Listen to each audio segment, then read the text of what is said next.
අවුරුද්දේ ගණිතයක ප්‍රශ්න පත්‍රයේ ඒ කොටස මීට කලින් YouTube එකට දාලා ඇති. දැන් 2016 අවුරුද්දේ ගණිතයක ප්‍රශ්න පත්‍රයේ B කොටස සම්පූර්ණ කරනවා. එනම් OL 2016 ගණිතය 1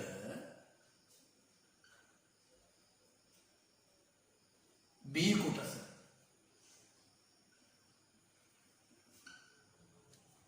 පළවෙනි ප්‍රශ්නය. මෙන්න ප්‍රශ්නය. කිස්සිරි මහතා ප්‍රජා මධ්‍යස්ථානයකට මුදල් පරිත්‍යාග කළේය. ඔහු පරිත්‍යාග කළ මුළු මුදලින් 9/2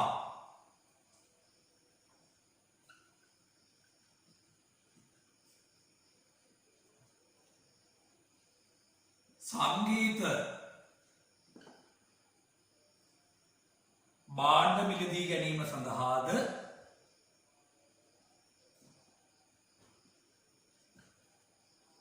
දෙකෙන් එකක් ක්‍රීඩා භාණ්ඩ මිලදී ගැනීම සඳහාද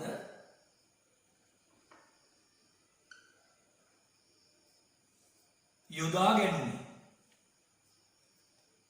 ශෝමිලකමින් එකේ ප්‍රශ්නය මුළු මුදලින් කවර භාගයක් සංගීත භාණ්ඩ හා ක්‍රීඩා භාණ්ඩ මිලදී ගැනීම සඳහා යොදා ගැනුණේදැයි සොයන්න. සංගීත භාණ්ඩ මිලදී ගැනීමට යොදාගත් මුදල දීලා තියෙන්නේ මුළු මුදලින් භාගයක් ලෙස. ක්‍රීඩා භාණ්ඩ මිලදී ගැනීමට යොදාගත් මුදල දීලා තියෙන්නේ මුළු මුදලින් භාගයක් ලෙස.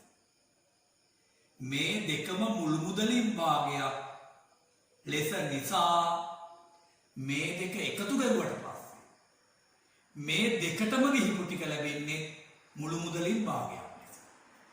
එහෙනම් මම කරන්නේ 9/2ට එකතු කරනවා 2/1.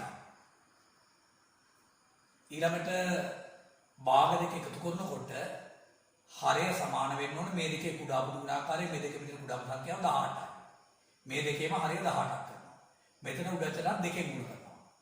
දෙවරක් 9 18යි. දෙවරක් 2 4යි. එකතු කිරීම. මෙතන උඩටට 9න් ගුණ කරනවා. 9 වරක් 2 18යි. 9 වරක් 1 9යි. දැන් ලැබෙනවා මේ දෙකේ හරය සමානයි. සමාන හරය 18 ලියලා ලවයන් එකතු කරනවා. 4 එකතු කිරීම 9යි. දැන් ලැබෙනවා හරයේ තියෙන 18 4යි 9යි එකතු කරුවා 13යි. මේ දෙකටම ගිහිල්ලා තියෙනවා මුළු මුදලින් 18න් 13. දැන් රෝමිලක්කමින් එකට යටින් මෙතන තියෙන ඉඩ ප්‍රමාණය හරහට කමා දාලා මේ පියවර 4 සම්පූර්ණ කරන්න.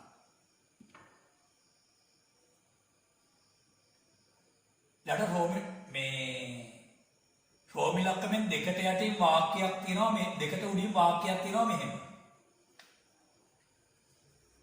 මෙන්න වාක්‍යය. ඉතිරි වූ මුදලින් 5/1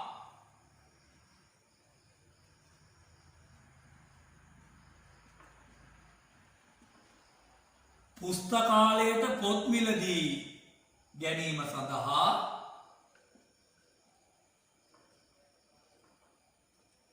යොදා ගැනුණි. ෆෝමිලක්කමින් දෙකේදී අහලා තියෙන ප්‍රශ්නය මුළු මුදලින් කවර භාගයක් පොත් මිලදී ගැනීම සඳහා යොදා ගැනුණේදැයි සොයන්න. පොත් මිලදී ගන්න ගියා. මේ දෙකට ගියාට පස්සේ ඉතිරියෙන් 5/1. ඊළඟට පොත් මිලදී ගැනීමට ගිය මුදල මුළු මුදල කවර භාගයක්ද කියලා සොයන්න. ඒක හොයන්නේ මෙහෙමයි. මේ දෙකට ගියාට පස්සේ ඉතිරි මුළු මුදලින් කවර භාගයක්ද කියලා හොයනවා. මම මුළු මුදල කල්පනා කරනවා 18න් 18යි. මේකේ හරිය 18 නිසා මුළු මුදල කල්පනා කරා 18න් 18යි. ඒකෙන් අඩු කරනවා මේ දෙකට ගියපු ටික 18න් 13යි. දැන් මේ ලැබිලා තියෙන්නේ මේ දෙකට ගියාට පස්සේ ඉතිරිය මුළු මුදලින් භාගයක් ලෙස. දැන් පුස්තකාලයට පොත් මිලදී ගන්න ගියේ ඉතිරියෙන් පහෙන් එකයි. මං ඉතිරිය හොයාගත්තා. අන්නේ ඉතිරියෙන් පහෙන් එකක් ගන්න, පහෙන් එකක් හොයන්න. මේ දෙකට ගියාට පස්සේ ඉතිරියෙන් පහෙන් එකක් ගත්තට පස්සේ පහෙන් එකක් කිව්වට පස්සේ පුස්තකාලයට පොත් මිලදී ගැනීමට ගිය මුදල මුළු මුදලින් භාගයක් ලෙස ලැබෙනවා. මෙන්න නම් ඉතිරියෙන් පහෙන් එකක් ගත්තා.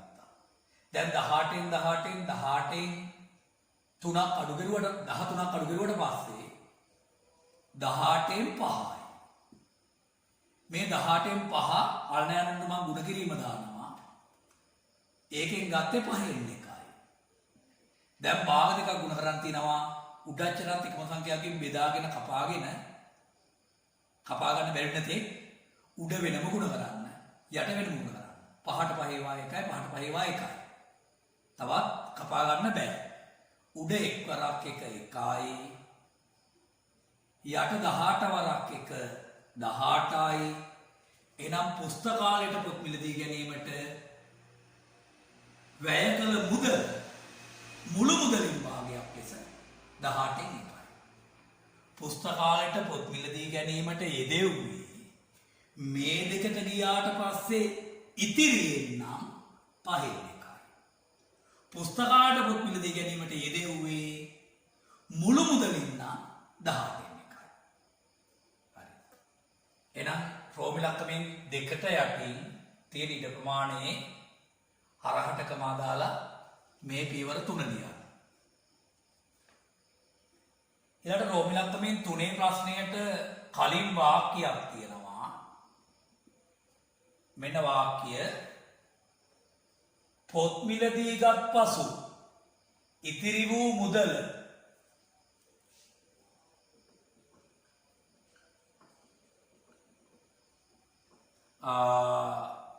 ප්‍රජා මධ්‍යස්ථානය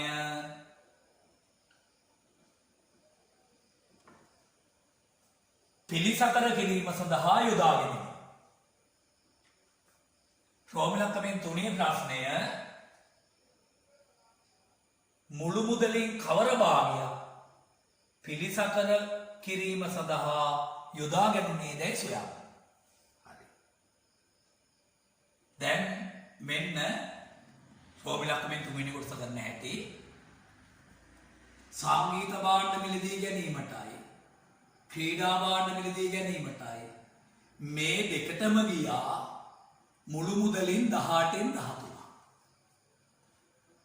පුස්තකාලයට පොත් මිලදී ගැනීමට ගියා මුළු මුදලින් 18න් 1.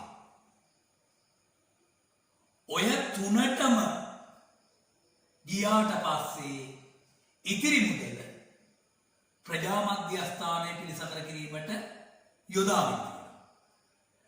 ප්‍රජා මධ්‍යස්ථානය පිළිසකර කිරීමට යොදාගත් මුදල මුළු මුදලින් භාගයක් ලෙස හොයනකොට මෙතනත් මුළු මුදල 18න් 18යි කියලා කල්පනා කරලා ඒකෙන් අඩු කරනවා මේ කාරණා තුනට ගිහිපු මුදල මුළු මුදලින් භාගයක් ලෙස එහෙනම් මුළු මුදල 18න් 18යි. ඒකෙන් අඩු කරනවා මේ කාරණා තුනට ගිහිපු මුදල මුළු මුදලින් භාගයක් ලෙස අරගෙන. හරි. මේ දෙකට ගියා මුළු මුදලින් 18න් 13. ඕකට එකතු කරනවා මේකට ගියා මුළු මුදලින් 18න් එක. ඔන්න ඔය කාරණා තුනටම ගිහිපු ටික මුළු මුදලින් භාගයක් ලෙස ලැබෙනවා මේක සුළු වෙනවා. හරි. දැන් එතකොට මුළු මුදල 18න් 18යි අඩු කිරීම මේ කාරණා තුනටම ගිහිපු ටික මුළු මුදලින් භාගයක් ලෙස සමාන හරය 18යි ලවයන් සුළු කරන්න 13යි 1යි 14යි. දැන් ලැබෙනවා 18න් 18න් 14ක් අඩු කරුවට පස්සේ සමාන හරය 18යි 18න් 14ක් ගියන් 4යි. මේකේ සරලමාකාරයෙන් දැක්වුවොත් ලවයත් හරයත් බෙදන්න පුළුවන් ලොකුම එකෙන් මහා පුස්සාදකයෙන් බෙදන්න. මේ දෙක බෙදෙන ලොකුම එක මේ දෙකේ මහා පුස්සාදකය 2. 4ට දෙකේවා 2යි 18ට දෙකේවා 9යි. එනම් පුස්තකාලයට පොත් මිලදී ගැනීමට යෙදෙව් මේ ප්‍රජාමධ්‍යස්ථානය පිළිසකර කිරීමට යෙදෙව්වා මුළු මුදලින් 18න් 4ක් ඒකේ සරලමාකාරය 9න් 2යි. හරි. තුන්වෙනි ප්‍රශ්නයට යටින් තියෙන ඉඩ ප්‍රමාණය කමා දාලා හරහට ලියන්න මේ පියවර 1යි 2යි 3යි 4යි.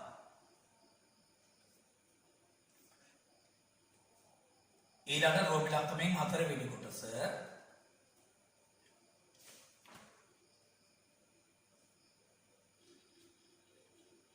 පිළිසකර කිරීම සඳහා වැය වූ මුදල රුපියල් 20000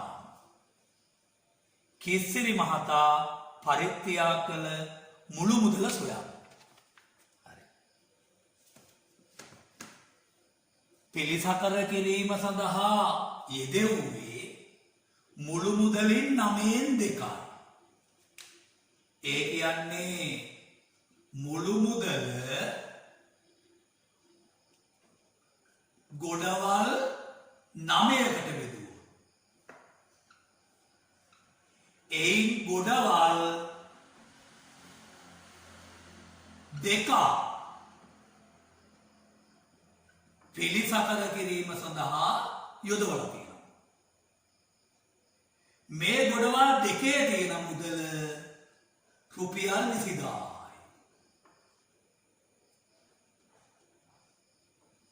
අපි සොයන්න ඕන මුළු මුදල. කිසිරි මහතා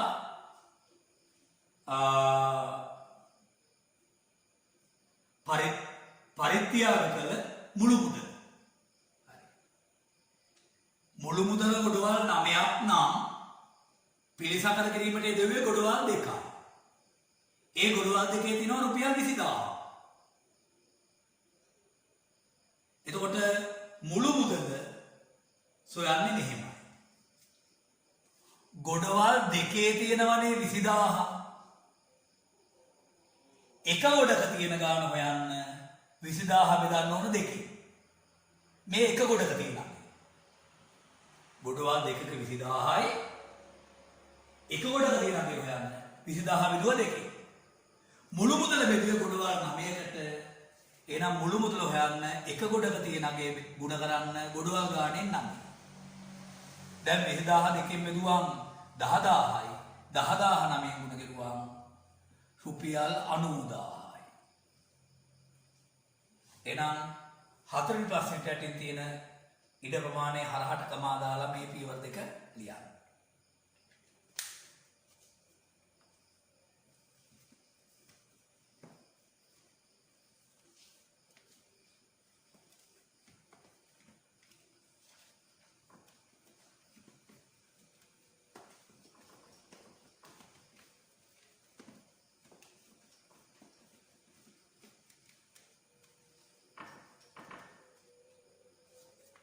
ඊළඟට දෙවෙනි ප්‍රශ්නය.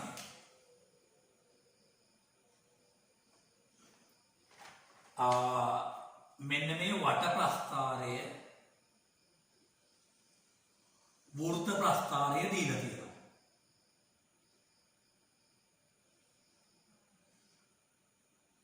මේ කෝණයේ අංශක 90යි. මෙතන තියෙනවා බණ්ඩක්කා. මේ කෝණයේ අංශක 30යි. මෙතන දීලා තියෙනවා බෝංචි.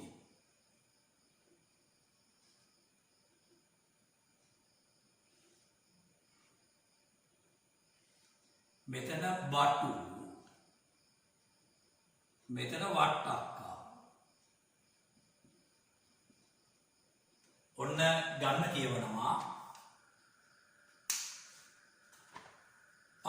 එක්තරා ගොවීන් පිරිසක් වගා කිරීම සඳහා විවිධ එළවලු වර්ග තෝරාගත් ආකාරය රූපයේ දී ඇති වටපස්ථාරයෙන් දැක්වේ.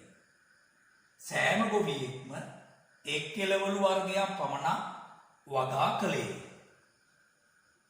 වට්ටක්කා තෝරාගත් ගොවීන් ගණන බටු තෝරාගත් ගොවීන් ගණනට සමාන වේ.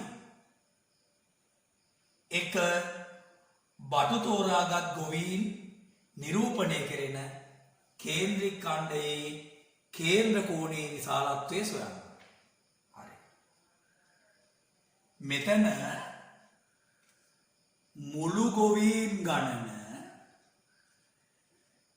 නිරූපණය කරන්නේ මේ වෘත්තය වටා පිහිටි වෘත්තයේ කේන්ද්‍රය වටා පිහිටි කෝණයෙන්. ඒ කියන්නේ අංශක 360. ලක්ෂයක් වටා පිහිටි කෝණය අංශක 360. එතකොට මේ බටු වගා කරන අය දක්වලා තියෙන කේන්ද්‍රික ඛණ්ඩයේ කේන්ද්‍ර කෝණය මෙන්න මේ කෝණය සොයන්න. දැන් මම කරන්නේ මේකයි. දැන් බටු වගා කරන ගොවීන් සංඛ්‍යාවයි වට්ටක්කා වගා කරන ගොවීන් සංඛ්‍යාවයි සමානයි. ඒ කියන්නේ මේ කේන්ද්‍රික ඛණ්ඩයේ කේන්ද්‍ර කෝණයයි මේ කේන්ද්‍රික ඛණ්ඩයේ කේන්ද්‍ර කෝණයයි සමානයි. මේ කෝණ දෙකේම එකතුව හොයාගත්තොත් මේ කෝණ දෙක එකතුව දෙකෙන් බෙදුවට පස්සේ බටු වගා කරන අය දැක්වෙන කේන්ද්‍රික ඛණ්ඩයේ කේන්ද්‍ර කෝණය ලැබෙනවා. දැන් මම කරන්නේ මේ කෝණ දෙකේ එකතුව දෙකෙන් බෙදෙනවා. මේ කෝණ දෙකේ එකතුව ලබා ගන්න පුළුවන් අපිට මෙහෙම. මේ කෝණ දෙකේ මේ කෝණේ ඔය කෝණ හතරෙම එකතුව අංශක 360යි. මේ දෙක එකතුව ලබා ගන්න අංශක 360න් මේ කෝණය එකතුව අඩු කරනවා. එහෙනම් මම ලියනවා අංශක 360 අඩු කිරීම. මෙතන අංශක 30යි මෙතන අංශක 90යි. අංශක 120යි. දැන් ඔය ලැබිලා තියෙන්නේ මේ කෝණේ එකතුව. මේ කෝණය හොයන්න මේ දෙක සමාන නිසා ඔය දෙකේ එකතුව දෙකෙන් බෙදනවා. එතකොට ලැබෙනවා අංශක 360 අංශක 120ක් අඩු කරුවාම අංශක 240යි. ඒක බෙදනවා දෙකෙන් අංශක 240 දෙකෙන් බෙදුවාම අංශක 120යි. ඔය ලැබිලා තියෙන්නේ බටු වගා කරන ගොවීන් පිරිස දැක්වෙන කේන්ද්‍රික ඛණ්ඩයේ කේන්ද්‍ර කෝණය. හරි. එහෙනම් ෆෝමියුලාක්‍රමයෙන් එකට යටින් තියෙන ප්‍රමාණය හරහටකම දාලා මේ පියවර තුන ලියන්න.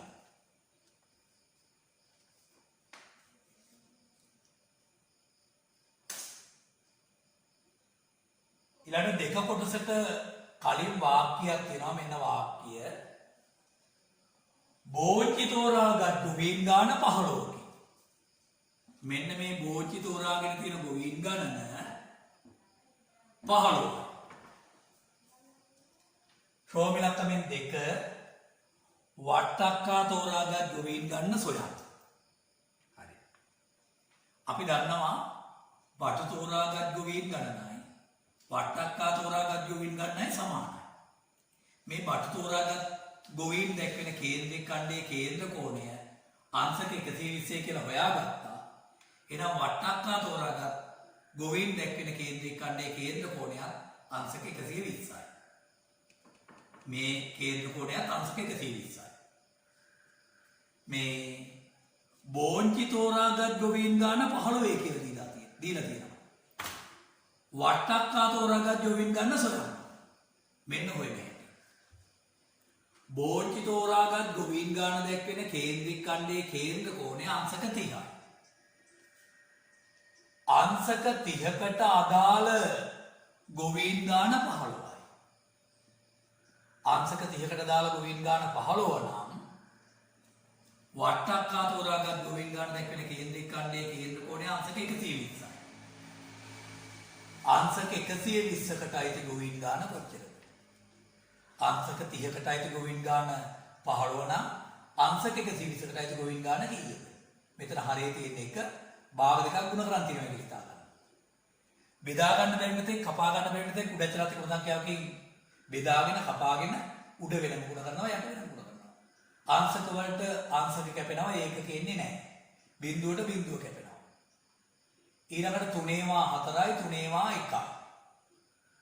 ඊළඟට 15 ගුණ කරන්න ඕන 4ෙන් උත්තරයට එන්නේ ගොවීන් 15 4 60යි. එනම් ගොවීන් 60යි.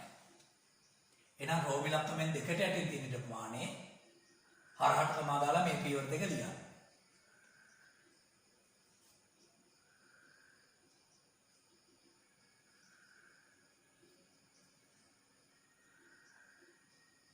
රෝමි ලක්ෂණෙන් තුන්වෙනි කොටස මෙන්න ප්‍රශ්නය. මෙම වටපස්ථාරයෙහි නිරූපණය වන මුළු ගොවීන් ගණන සොයන්න. මම කිව්වා මුළු ගොවීන් ගණන දක්වන්නේ අංශක 360යි. මෙන්න මුළු ගොවීන් ගණන වෙන්නේ. අංශක 30කට අදාළ ගොවීන් ගණන 15යි. අංශක 30ක් ගොවීන් 15යි. මෙතන මුළු ගොවීන් ගණන දක්වන්නේ අංශක 360කින්. අංශක 360 ගොවීන් කීයද? අංශක 30ක් ගොවීන් 15 නම් අංශක 360ක් ගොවීන් කීයද? අංශක වලට අංශක කැපෙනවා. අංශ ඒකක එන්නේ නැහැ. බිඳුවට බිඳුව කැපෙනවා. 3 වරක් 12යි 3 වරක් 1යි. 15 12න් ගුණ වෙනවා. 12 වරක් 5 60යි. 6ක් ඉතිරි 12 වර 1 12යි 18යි. මුළු ගොවීන් ගාන 180. එහෙනම් තුන්වෙනි ප්‍රශ්නයට යටින් තියෙන ප්‍රමාණය හරහට තමා දාලා මේ පියවර දෙක ලියන්න.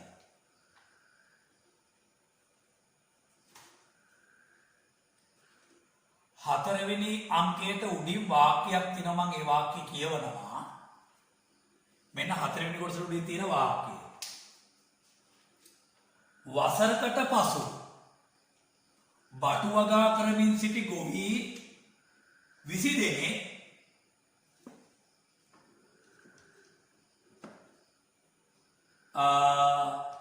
එළවලු වගා කිරීම නතර කළා.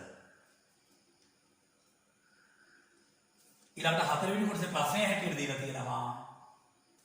වෙනස් වූ දත්ත සලකා ඇඳ ඇති නව වට ප්‍රස්ථාරයක බටු වගා කරන ගොවීන් නිරූපණය කෙරෙන කේන්ද්‍රික ඛණ්ඩයේ කේන්ද්‍ර කෝණයේ විශාලත්වය සොයන්න.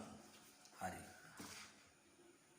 දැන් මේ බටු වගා කරමින් සිටි ගොවීන් 20 දෙනෙක් එළවලු වගාව නතර කරලා තියෙනවා.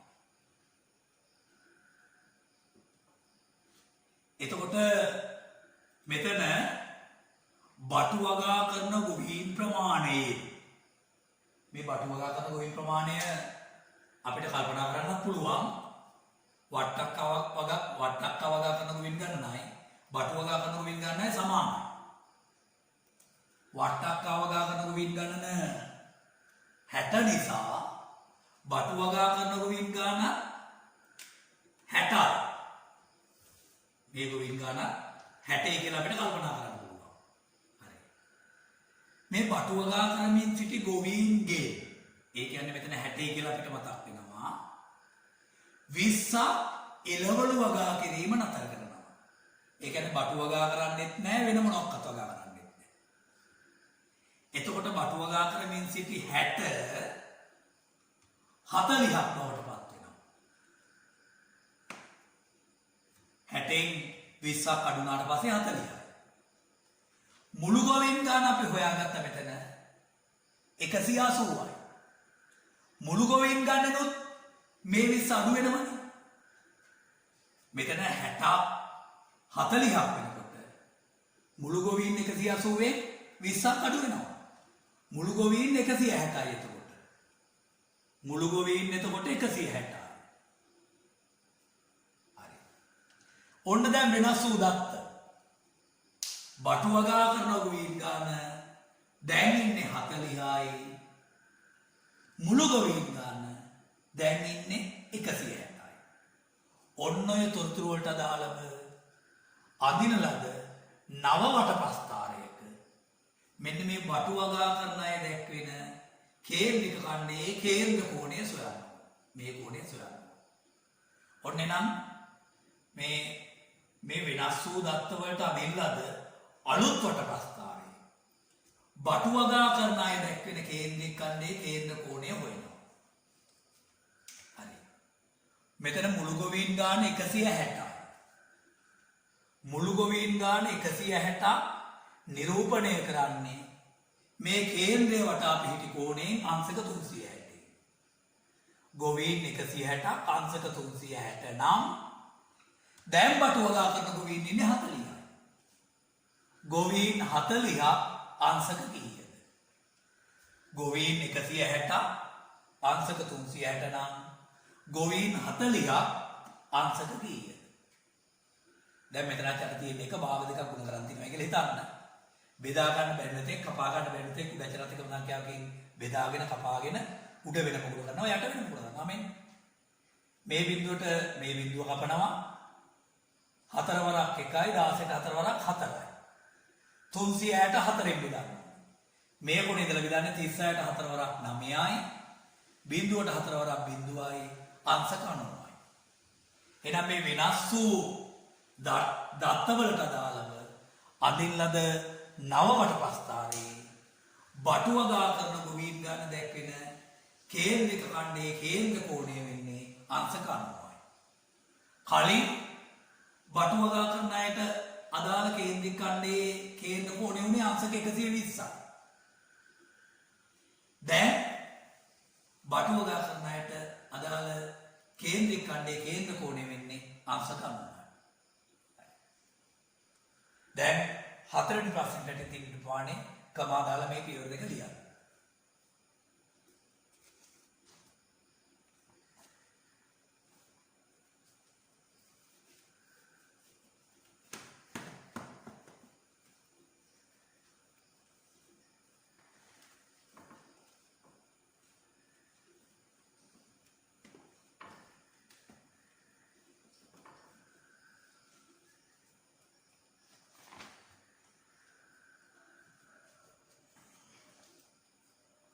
තුන්වෙනි ප්‍රශ්නය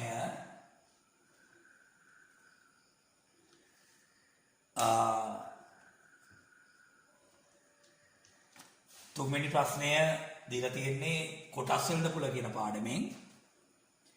මේ කොටස් වෙළඳ පොළ කියන පාඩම පන්ති වශයෙන් ගත්තොත් 11 පන්ති දිගන ගන්න තියෙන පාඩමක්.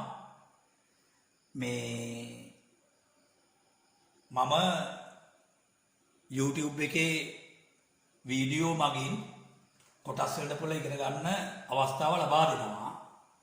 මේ දැනට මම මේ ප්‍රශ්නයට අවශ්‍ය වටපිටාව මෙතන මතක් කරලා මේක කරනවා. මෙහෙමයි තියෙන්නේ. කොටස් වෙළඳ පොළ ආයෝජකයෙකු වන පෙරේරා මහතා කොටසක වෙළඳ පොළ මිල රුපියල් 30ක්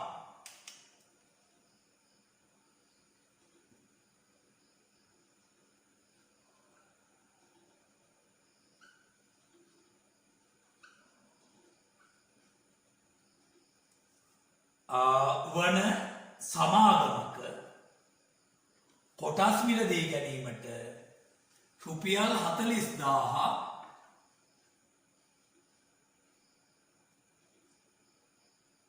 කොටසක වෙළඳ පොළ මිල රුපියල් 30 නෙමෙයි රුපියල් 80 යන්නේ.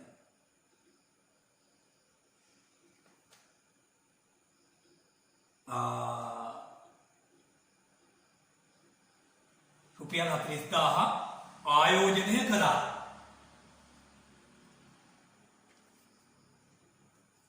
එම සමාගම එක් කොටසකට රුපියල් 6 බැගින්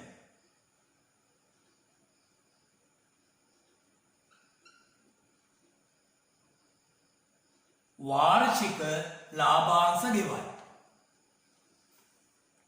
එක පෙරේරා මහතා මිලදී ගන්නා කොටස් ගණන සොයන්න. හරි.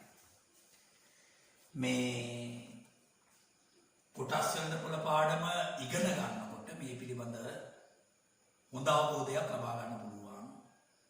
දැනට මෙන්න මේ කියන දේ පොඩ්ඩක් තේරුම් ගන්න.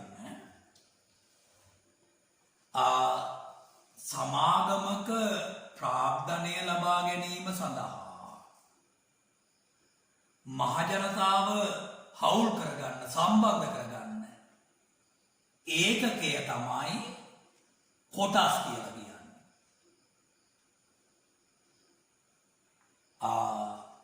සමාගමක ප්‍රාග්ධනය ලබා ගැනීමට මහජනතාව හවුල් කරගන්නකොට සම්බන්ධ කරගන්නකොට මේ කොටස් කියන ඒකකය පාවිච්චි කරනවා. ඒ ව්‍යාපාරයේ ප්‍රාග්ධනය සමාන පංගුවලට බෙදුවට පස්සේ ඒ එක පංගුවකට කියනවා කොටසක් කියලා. හරි. ව්‍යාපාරය ප්‍රාග්ධනය සමාන පංගුවලට බෙදලා එක පංගුවකට ලැබෙන අගයට කියනවා කොටසක් කියලා. මේ කොටසක අගය කොටසක වටිනාකම තීරණය කරන්නේ සමාගම විසින්. කොටසක අගය නැත්නම් කොටසක වටිනාකම තීරණය කරන්නේ සමාගම විසින්. එතකොට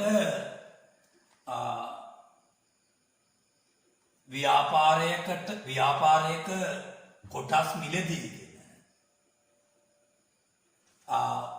පුජ්‍යලේ ව්‍යාපාරයකට හවුල් වෙනකොට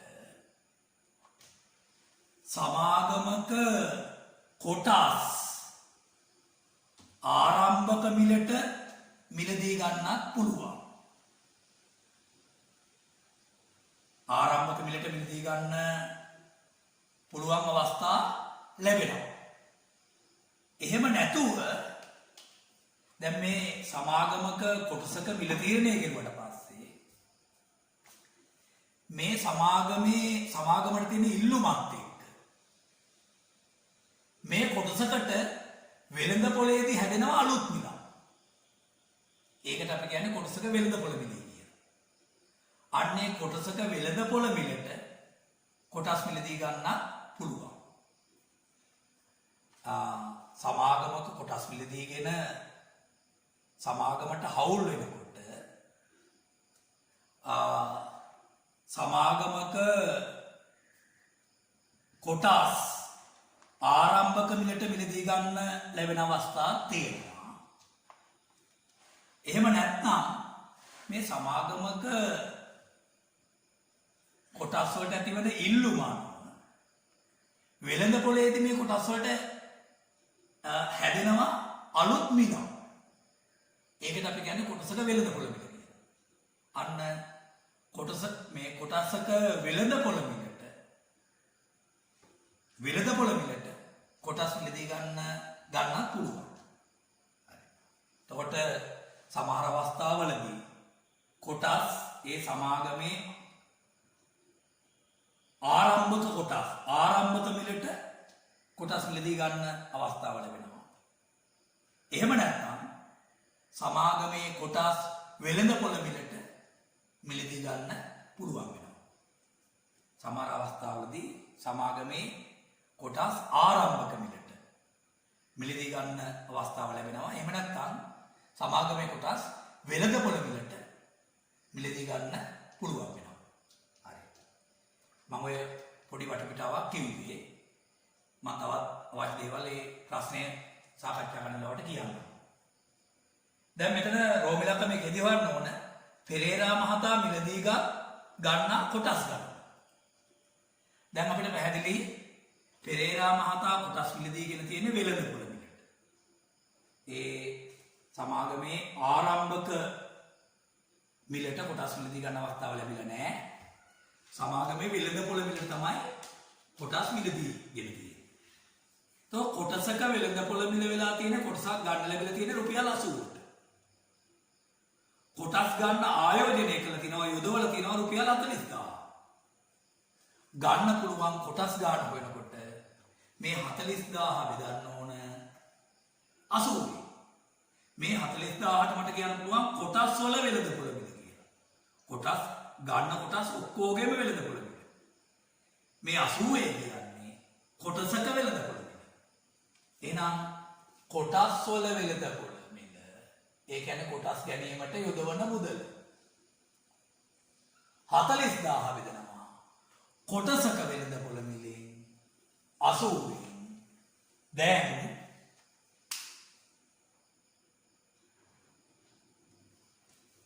මේ බිඳුවට මේ බිඳුව කැපෙන උඩචරක් 10න් බෙදුවා එතකොට ලැබෙනවා මේ කොට කියලා බෙදන්න මේ 4008න් බෙදන්න 40ට 8 වරක් 5යි බිඳුවට වරක් බිඳුවයි බිඳුවට වරක් බිඳුවයි. එතකොට පෙරේරා මහතා මිලදී ගන්නා කොටස් ගණන 500යි. එහෙනම් රෝමිලක මේකට යටින් තියෙන ප්‍රමාණය හරහට කමා දාලා මේ පියවර දෙක ලියන්න.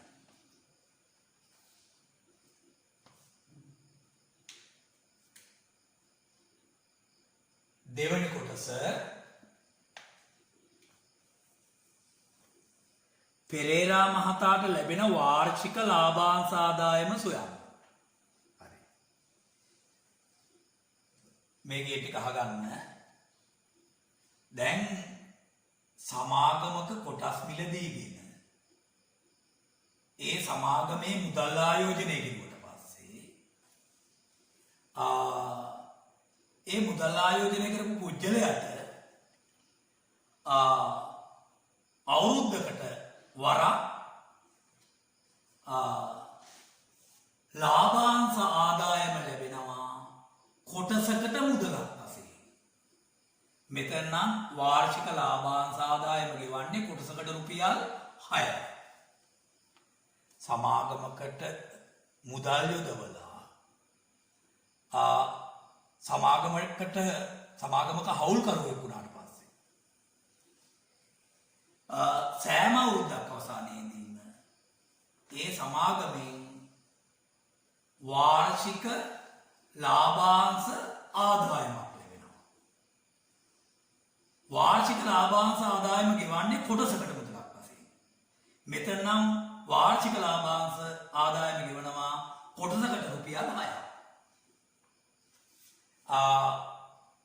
දැන් මෙතන පෙරේරා මහතාට ලැබෙන වාර්ෂික ලාභාංශ ආදායම වුණකොට කොටසකට වාර්ෂික ලාභාංශ ආදායම රුපියල් 6යි.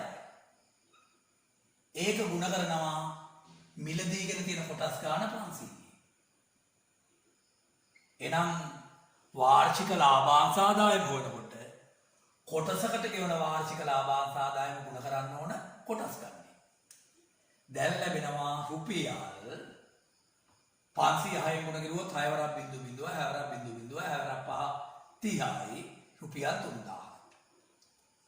මේ දෙවෙනි ප්‍රශ්නෙට යටින් තියෙන ප්‍රමාණය හරහට ගමා දාලා මේ පියවර දෙක ලියන්න. තුන්වෙනි කොටසට කලින් වාක්‍යයක් තියෙනවා මම ඒ වාක්‍යය කියවනවා. වසරකට පසු පෙරේරා මහතා කොටස් සියල්ල විකුණා රුපියල් 3500ක ප්‍රාග්ධන ලාභයක් ලබයි. මම ඒ කියන්නේ තුන්වෙනි කොටසේ ප්‍රශ්නය කොටසක විකුණුම් මිල සොයන්න. මේ ප්‍රාග්ධන ලාභය සමාන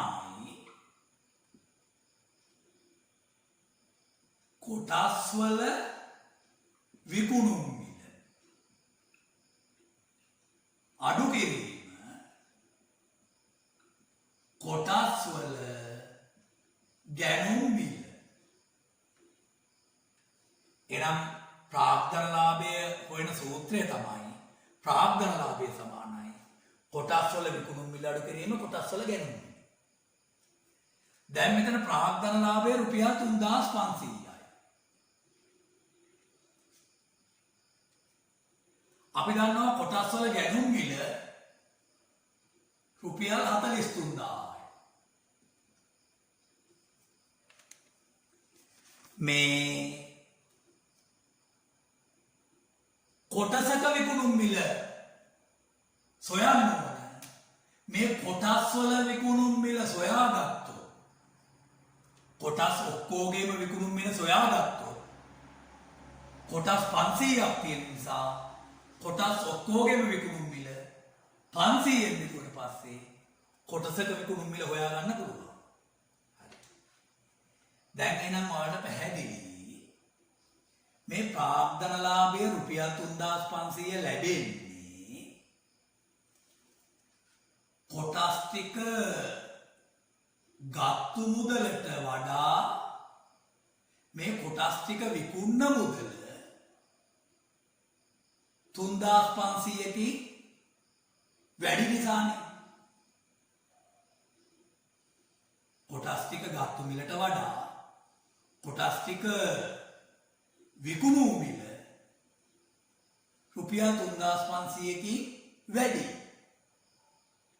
එතකොට කොටස් ටික විකුණු මිල හොයන්න මේ කොටස් ටික ගත්තු ටික මුදලට 3500ක් එකතු කරන්න.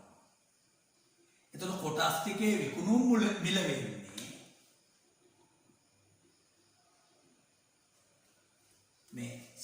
මෙතන 40000යි. කොටස් ටිකේ විකුණුම් මිල වෙන්නේ 40000යි. ඕකට එකතු කරනවා 3500ක් ප්‍රාග්ධනලාභය. කොටස් ටිකේ ගැනුම් මිලට ප්‍රාග්ධනලාභය එකතු කරුවට පස්සේ ලැබෙන්නේ කොටස් ටිකේ විකුණුම්. මෙතන කොටස් 500ක් තියෙනවා. එක කොටසක විකුණුම් මිල හොයන්න කොටස් ටිකේ විකුණුම් මිල බෙදන්න 500. එතකොට ලැබෙනවා 40000ට 3500ක් දැම්මම 43500යි. බෙදන්න 500න් මේ බිඳුවට මේ බිඳුව කැපෙනවා කියනකොට ඇත්තට 100න් බෙදුවා. මේ කොටේ ඉඳලා බෙදන්න 43ට 5 වරක් 8යි. 3ක් ඉතිරි 35ට 5 වරක් 7යි. එතකොට කොටසක විකුණුම් මිල වෙන්නේ රුපියල් 87යි. කොටස් ටිකේ විකුණුම් මිල 40000 එකතු කිරීම 3500. කොටස් ටිකේ විකුණුම් මිල වලට කොටස් ටිකේ ගැනුම් මිලට ප්‍රාග්ධනලාභය එකතු කරනවා. කොටසක විකුණුම් මිල හොයනකොට කොටස් ටිකේ විකුණුම් මිල බෙදුවා කොටස් ගානෙන් 500. එතකොට 43500 බෙදුවා 500න් එතකොට ලැබෙනවා රුපියල් 87.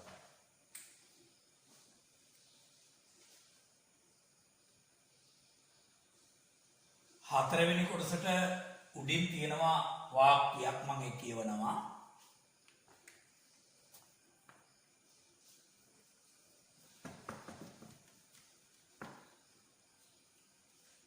පෙරේරා මහතා තමා ලබන ලාභාංශ ආදායම හා ප්‍රාග්ධන ලාභයට තවත් රුපියල් 3500ක් එක්කොට එම සම්පූර්ණ මුදල 10% වාර්ෂික වැල්පොලි අනුපාතිකයක් ගෙවන ස්ථිර තැන්පත් ගිණුමක වසර 2ක කාලයකට තැන්පත් කරයි.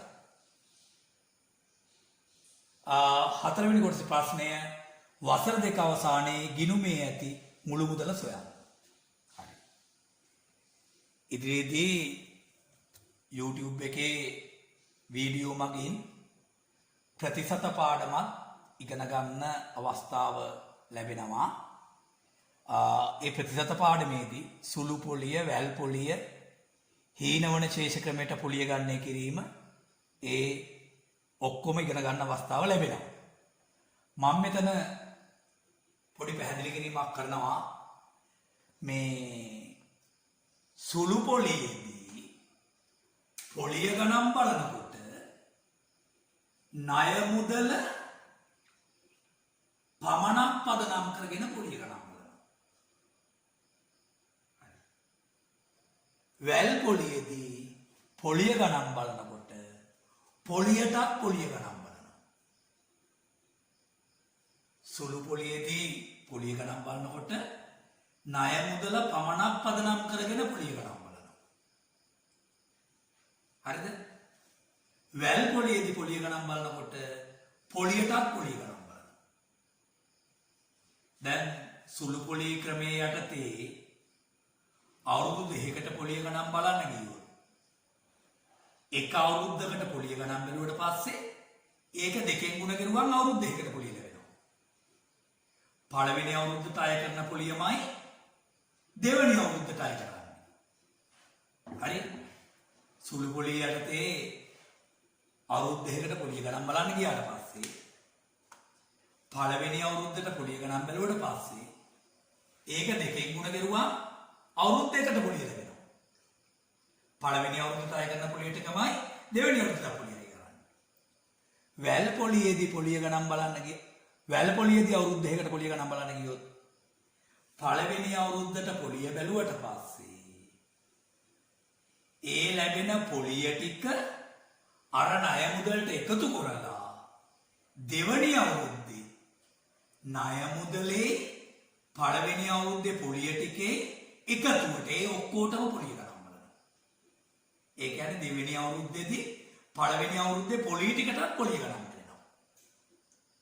වැල් පොලියේදී අවුරුදු 2කට පොලිය ගණන් බලන්න ගියොත් දැන් පළවෙනි අවුරුද්දට පොලිය ගණන් බලනවා. දෙවෙනි අවුරුද්දේදී පළවෙනි අවුරුද්දේ පොලිය ටික ණය මුදලට එකතු කරලා දෙවෙනි අවුරුද්දේදී ණය මුදලේ පළවෙනි අවුරුද්දේ පොලියේ එකතුවට ඒ ඔක්කොටම පොලිය ගණන් බලනවා. ඒ කියන්නේ දෙවෙනි අවුරුද්දේදී පළවෙනි අවුරුද්දේ පොලිය ටිකට පොලිය ගණන් බලනවා. හරි. එතකොට මෙතන මේකයි කියලා තියෙන්නේ. පෙරේරා මහතා ලබන ලාභාංශාදායම හා ප්‍රාග්ධන ලාභයට. ලාභාංශාදායම රුපියල් 3000යි. මම මේ පැත්තකින් සටහන් කරලා පෙන්නනවා බලා ගන්න. ප්‍රාග්ධන ලාභය 3500යි. ලාභාංශ ආදායම හා ප්‍රාග්ධන ලාභයට තවත් රුපියල් 5000ක් මේ 3500ක් එක්කොට. තවත් රුපියල් 5000ක් මේ 3500ක් එකතු කරලා එතකොට ලැබෙනවා රුපියල් 10000.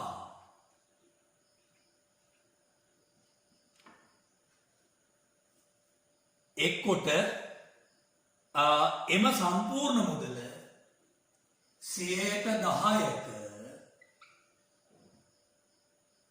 වාර්ෂික වැල් පොලී අනුපාතිකයක් ගෙවන ස්ථිර තැන්පත් ගිණුමක වසර 2ක කාලයකට තැන්පත් කරයි. අපි හොයන්න යන්නේ වසර 2 අවසානයේ ගිණුමේ ඇති මුළු මුදල සොයන්න ඕන. හරි. දැන් මෙතන මේ ප්‍රශ්නයට ගැලපෙන විදිහට මම මේ ගන්න හදනවා. මේ ගන්න හදන්න පුළුවන් තව ක්‍රමයක් ප්‍රතිශත පාඩම ඉගෙන ගන්නකොට මේ වැල් පොලී යටතේ ඉගෙන ගන්න පුළුවන්. හරි. දැන් මම මෙන්න මෙතන කල්පනා කරන තරකය. වාර්ෂික වැල් පොලී අනුපාතිකයේ 10%යිනේ. ඒ කියන්නේ මෙන්න පළවෙනි අවුරුද්ද මම සලකන්නේ. මේ තරකය බලන්න. පළමු අවුරුද්ද මුල ගිනුමට දැම්මොතින් රුපියල් 100.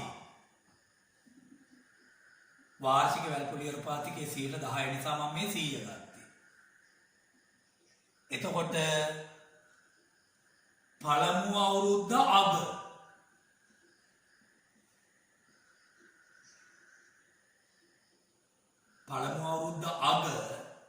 ඒ කියන්නේ දෙවන අවුරුද්ද මුල කියන එකනේ. දෙවන අවුරුද්ද මුල ගිණුමේ තියෙනවා 100කට 10ක පොලියක් එනවනේ. එතකොට මේ 100යි ඒ 10යි රුපියල් 110ක්. මේ පළවෙනි අවුරුද්දට සුළු පොලියද වැල් පොලියද කියලා බලපාන්නේ නැහැ. එක විදියට තමයි පොලිය ගණන් කරන්නේ. දෙවෙනි අවුරුද්දේ තමයි සුළු පොලියද වැල් පොලියද කියලා වැදගත් වෙන්නේ. එහෙනම් පළමු අවුරුද්ද මුල රුපියල් 100ක් තිබුණොත් පළවෙනි අවුරුද්දේ අග වෙනකොට ඒ කියන්නේ දෙවෙනි අවුරුද්දේ මුල වෙනකොට තියෙනවා 110ක්. ඔන්න එනම් මම තර්ක කරන හැටි කල්පනා කරන්න. පළමු අවුරුද්දේ මුල 100ක් තිබුණා.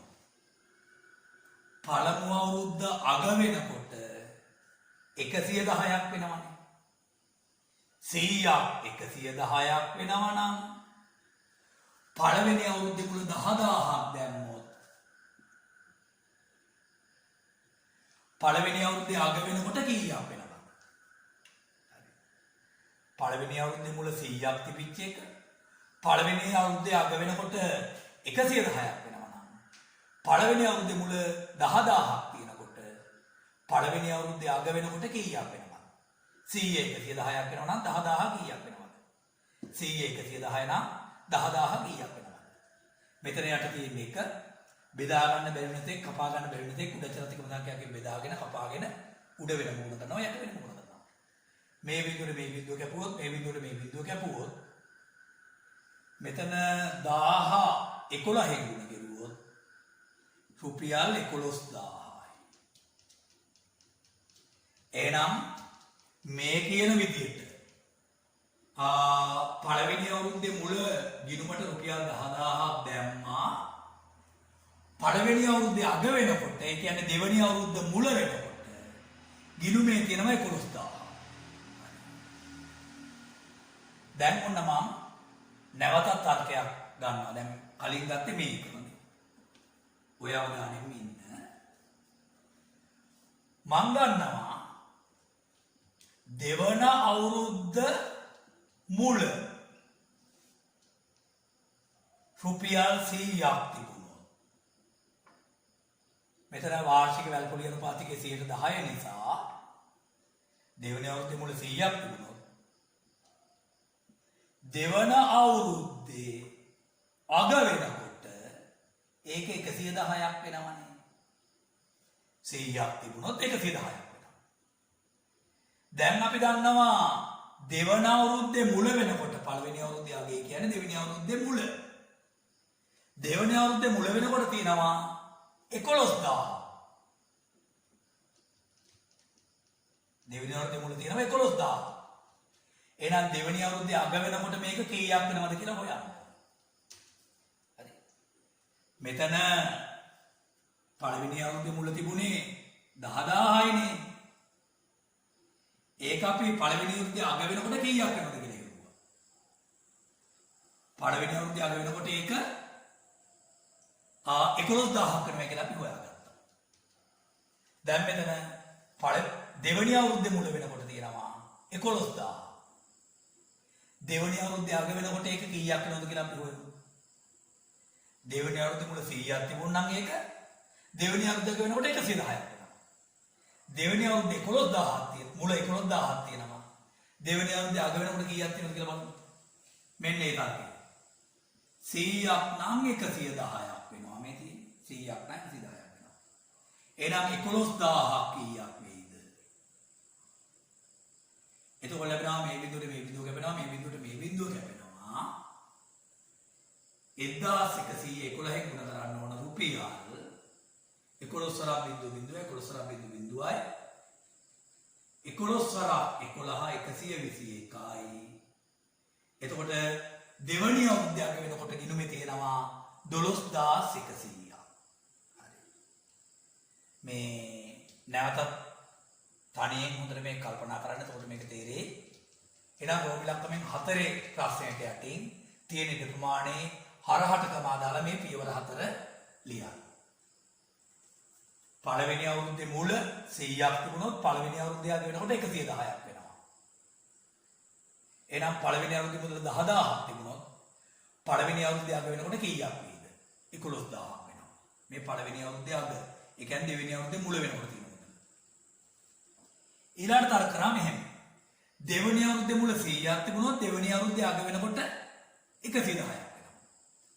දැන් දෙවෙනි අවුරුද්දේ මුල වෙනකොට 11000ක් තියෙනවනේ. 100ක් 110ක් වෙනවා නම් 11000ක් කීයක් වේද?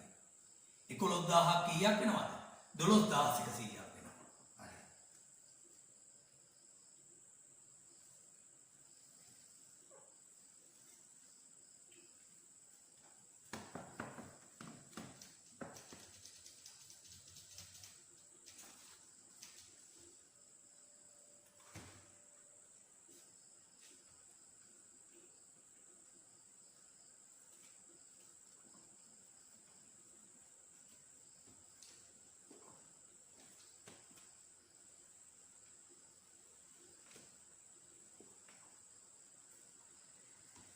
ඊළඟට 4 වෙනි ප්‍රශ්නය. මේ 4 වෙනි ප්‍රශ්නේ දීලා තියෙන්නේ සම්භාවිතාව යටතේ කුලකයි සම්භාවිතාවයි සම්පූර්ණ කරන්නේ අවසාන ටියුට් එකේදී අවසාන පොතේදී අපි සම්භාවිතාව මුලින් ඉඳලම කතා කරනවා. අනුමාත්‍රිකා 12ක් විතර සම්පූර්ණ කරලා පාඩම අවසන් කරනවා. දැනට පන්ති වශයෙන් ගත්තොත් 10 පන්ති ඉඳලා වාගෙන ඉතින් දැනුම් පාවිච්චි කරලා අපි මේ ගන්න හදනවා. මෙන්න මම ප්‍රශ්නේ කියවනවා. පෙට්ටියක් තුල රතු පාට ටෙනිස් බෝල 3ක්ද කොළ පාට ටෙනිස් බෝල බෝලයක්ද ඇත.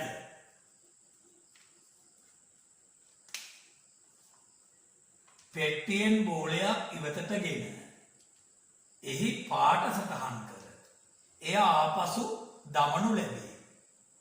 නැවතත් පෙට්ටියෙන් බෝලයක් ඉවතටගෙන එහිද පාට සටහන් කරගනු ලැබේ. බෝල ඉවතට ගැනීම සසම්භාවීව සිදු කරනු ලබයි. රෝමිලක්කමින් 1 අදාළ නියැදි අවකාශය දී ඇති කොටු දැල තුල කතිර ලකුණු යොදා ගනිමින් දක්වන්න. R1 R2 R3 මගින් රතු පාට බෝලද G මගින් කොළ පාට බෝලයද දැක්වේ. හරි. මම මේක ඉස්සරහින් දීලා තියෙන කොටු දෙලක් පිටපත් කරලා ඉන්නම් පොඩ්ඩක් බලා ගන්න. මේ වගේ අක්ෂ දෙකක් තියෙනවා. මේ අක්ෂේ නිරූපණය කරලා තියෙන්නේ පළමු ගැනීම. මේ අක්ෂේ නිරූපණය කරලා තියෙන්නේ දෙවන ගැනීම. එතකොට මෙතන R1 R2 R3 ඔය රතු පාට බෝල තුන නිරූපණය කරලා තියෙන්නේ ওই විදිහට. මෙතන G කොළ පාට බෝලෙන් නිරූපණය කරලා තියෙන්නේ ওই විදිහට. මෙතනත් එහෙමයි. R1 R2 R3 G අක්ෂ දෙකේම සටහන් කරන්නේ එකම විදිහට. හරිද? ලැබෙන්න පුළුවන් ප්‍රතිඵල නිරූපණය කරනකොට මේ අක්ෂ දෙක සහිත තලයේ ලකුණු කරලද ලක්ෂ මගින් ලැබෙන්න පුළුවන් ප්‍රතිඵල නිරූපණය කරනවා. හරි. දැන් ළමයි මතක් කරගන්න පරීක්ෂණයක නියති අවකාශය හැටියට මතක් කරගන්න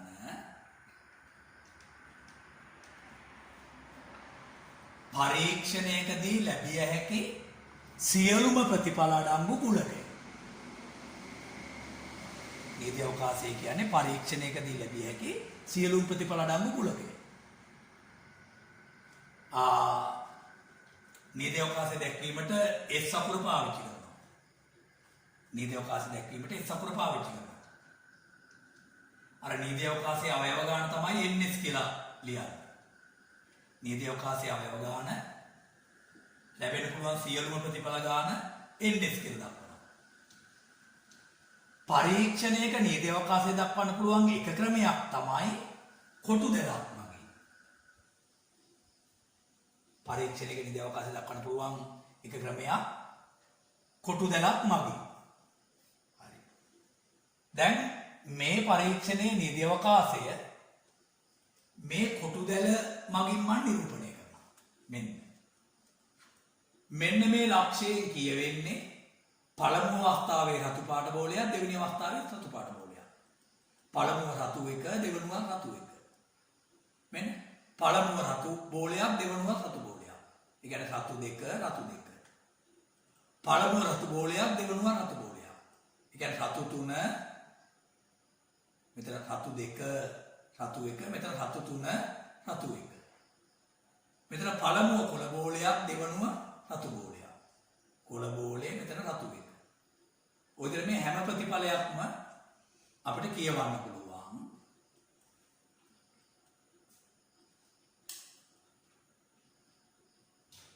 පළමුව ගත්තු බෝලය දමලා දෙවෙනුව බෝලයක් ගත්ත නිසා මේ සියලුම ලක්ෂ ටික ලකුණු කරනවා. පළමුව ගත්තු එක නොදමා දෙවෙනුව බෝලයක් ගත්තොත් මෙන්න මේ මුල්ලෙන් පටන් අරන් මේ මුල්ල දක්වා තියෙන මේ ලක්ෂ කුලකේ ලකුණු ඉන්නේ නැහැ. ඒකට හේතුව මේ ලක්ෂ වලට අදාළ ප්‍රතිඵල වෙන්න බෑ. වෙන්නේ නැහැ. දැන් මෙතන බලන්න. පළමුව රතු එක, දෙවෙනුව රතු එක. පළවෙනි සැරේ රතු එක අරගෙන ඒක නොදමා දෙවෙනි සැරේ බෝලයක් ගන්නකොට දෙවෙනි සැරේ රතු එක වෙන්න බෑනේ. එතකොට මේක ලකුණු කරන්නේ නැහැ. දැන් මෙතනත් එහෙමයි. පළමුව රතු දෙක, දෙවෙනුව රතු දෙක. පළවෙනි සැරේ ගත්ත එක දමාන්නේ නැතුව දෙවෙනි සැරේ එකක් ගන්නකොට ඒකමයි මත අහු වෙන විදියක් නැහැ. මේක ලකුණු කරන්නේත් නැහැ. ඔය විදිහට මෙතන රතු තුන, රතු තුන. පළවෙනි සැරේ බෝලය අරගෙන ඒක නොදමා දෙවෙනි සැරේ එකක් ගන්නකොට පළවෙනි සැරේ අහුවෙච්ච රතු තුනම දෙවෙනි සැරේ අහු වෙන්න බෑනේ. මෙතන පළවෙනි සැරේ කොළ පාට බෝලේ, දෙවෙනි සැරේ කොළ පාට බෝලේ. පළවෙනි සැරේ ගත්ත කොළ පාට බෝලේ නොදමා දෙවෙනි සැරේ බෝලයක් ගන්නකොට දෙවෙනි සැරේ කොළ පාට බෝලයක් වෙන විදියක් නැහැ. එහෙනම් පළමුව ගත්ත එක නොදමා දෙවෙනි එකක් ගත්තා නම් මෙතන ඉඳලා මේකයි මේ ලක්ෂණය ලකුණු කරන්නේ නැහැ. මෙතන උලක් නැහැ. මෙතන පළමුව ගත්ත එක දමලා දෙවෙනි එකක් ගත්තේ. මෙතන සියලුම ලක්ෂණ ටික ලකුණු කරනවා. මේ ඔන්නේ නම් රෝමිලක් මේක යටතේ කොටු දැලේ කතරේ යොදලා ලැබෙන්න පුළුවන් ප්‍රතිඵල ටික ලකුණු කරනවා. ටක් ගාලා පැන්සලෙන් කතේ දාලා මේ ලක්ෂණ ටික ලකුණු කරනවා. මේ පේපරේ තියෙනවා මෙතන කොටු දෙකක්. ඊළඟට රෝමිලක්කමෙන් දෙකට මම යනවා. දෙවෙනි එකේ ප්‍රශ්නය. ඔන්න අහගන්න. අඩු වශයෙන් එක්වරක්වත් කොළ පාට බෝලය ඉවතට ගැනීමේ සිද්ධිය කොටු දැල තුල වටකොට දක්වා එහි සම්භාවිතාව ලියා දක්වන්න. අඩු වශයෙන් එක්වරක්වත් කොළ පාට බෝලය ඉවතට ගැනීම. නැත්තම් මේ කියන්න පුළුවන් යටත් පිරිසෙන් එක්වරක්වත් කොළ පාට බෝලය ඉවතට ගැනීම. අඩු වශයෙන් එක්වරක්වත් කොළ පාට බෝලය ඉවතට ගැනීම කිව්වට පස්සේ ඒකට අදාළ වෙනවා එක්වරක් කොළ පාට බෝලය ගැනීමයි දෙපාරම කොළ පාට බෝලය ගැනීමයි. දැන් එනම් මම මෙතන මේ කොටු දැලේ වට කර දක්වනවා එක්වරක් කොළ පාට බෝලය ගැනීමට දාළ ලක්ෂයයි දෙපාරම කොළ පාට බෝලය ගැනීමට දාළ ලක්ෂයයි. මේක බලන්න. පළවෙනි සැරේ කොළ පාට බෝලේ, දෙවෙනි සැරේ රතු පාට බෝලයක්. එක්වරක් කොළ පාට බෝලයක්. මේකත් එහෙමයි. පළමුව කොළ, දෙවෙනුව රතු. එක්වරක් කොළ පාට බෝලයක්. පළමුව කොළ, දෙවෙනුව රතු. එක්වරක් කොළ පාට බෝලයක්. මේ තුනම එක්වරක් කොළ පාට බෝලයක්. මේක බලන්න. පළමුව රතු, දෙවෙනුව කොළ. එක්වරක් කොළ පාට බෝලයක්. පළමුව රතු, දෙවෙනුව කොළ. එක්වරක් කොළ පාට බෝලයක්. පළමුව රතු, දෙවෙනුව කොළ. එක්වරක් කොළ පාට බෝලයක්. මේ තුනත් එක්වරක් කොළ පාට බෝලයක් ලැබෙනවා. මේක ගත්තොත් පළමුවත් කොළ, දෙවෙනුවත් කොළ, දෙපාරෙම කොළ පාට බෝලයක් ලැබෙනවා. මං කිව්වා අඩු වශයෙන් එක්වරක්වත් කොළ පාට බෝලයක් ලැබීමේ කිව්වා. එක්වරක් කොළ පාට බෝලයක් ලැබීමත් අදාළයි, දෙපාරෙම කොළ පාට බෝලයක් ලැබීමත් අදාළයි. එහෙනම් ඔය කියන සිද්ධියට අයිති ලක්ෂ කුලකය වෙන්නේ මෙන්න මේ වට කරලා පෙන්නන තියෙන ලක්ෂ කුලකය කෝදුව තියලා පැන්සලෙන් මෙහෙම වට කරලා පෙන්නනවා. ඒ සිද්ධියේ සම්භාවිතාව හොයන්න. සිද්ධියක සම්භාවිතාව හොයනකොට සිද්ධියේ අවයව ගන්න බෙදන්න නියම අවකාශය අවයව ගන්න. සිද්ධියේ අවයව 1 2 3 4 5 6 7යි. 7 බෙදනවා. නියම අවකාශය අවයව ගන්න මෙතන ඔක්කොම ලක්ෂ තියෙනවා. මේ පැත්තට ඒකක 4යි. මේ පැත්තට ඒකක 4යි. 4 වරක් 4 16ක් මෙතන තියෙනවා. 16න් 7යි. තවත් සුළු කරන්න බෑ. ඒක විතරයි ලියන්න වෙන්නේ. මේක ලියන්න දෙන්න. කොටු දැලේ මේ ලක්ෂ කුලකය වට කරලා පෙන්නන කෝතු තියලා පැන්සලේ රෝමි ලක්ෂණ දෙක ඇත්තේ මේ සම්භාවිතාවගේ ලියන්න. රෝමි ලක්ෂණෙන් 3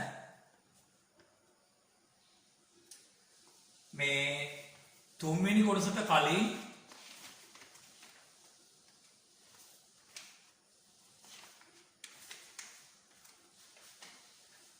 වාක්‍යයක් දීලා තියෙනවා.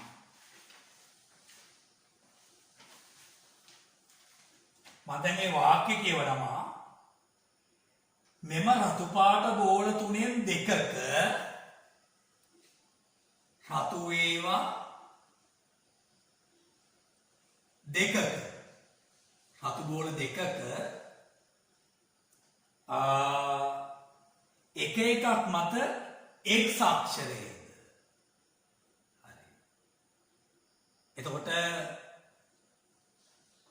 x අක්ෂරය දාපු බෝල දෙකක් තියෙනවා. ඊළඟට ඉතිරි රතු පාට බෝලයේ සහ කොළ පාට බෝලයේ එක එකක් මත y අක්ෂරයේද ලකුණු කර ඇත. ඉතිරි රතු පාට එකේ කොළ පාට බෝලයේ y අක්ෂරය සටහන් කරලා තියෙනවා. දැන් කර කියනවා ඉහත සෑම ඉවතට ගැනීමකදීම බෝලය මත ඇති අක්ෂරය සටහන් කර ගන්නා ලදැයි සිතමු. පළමුව බෝලයක් ගත්තා, බෝලය මත තියෙන අක්ෂරය සටහන් කරගත්තා. ඒක දැම්මා. දෙවනුව බෝලයක් ගත්තා, ඒක මත තියෙන අක්ෂරය සටහන් කරගත්තා.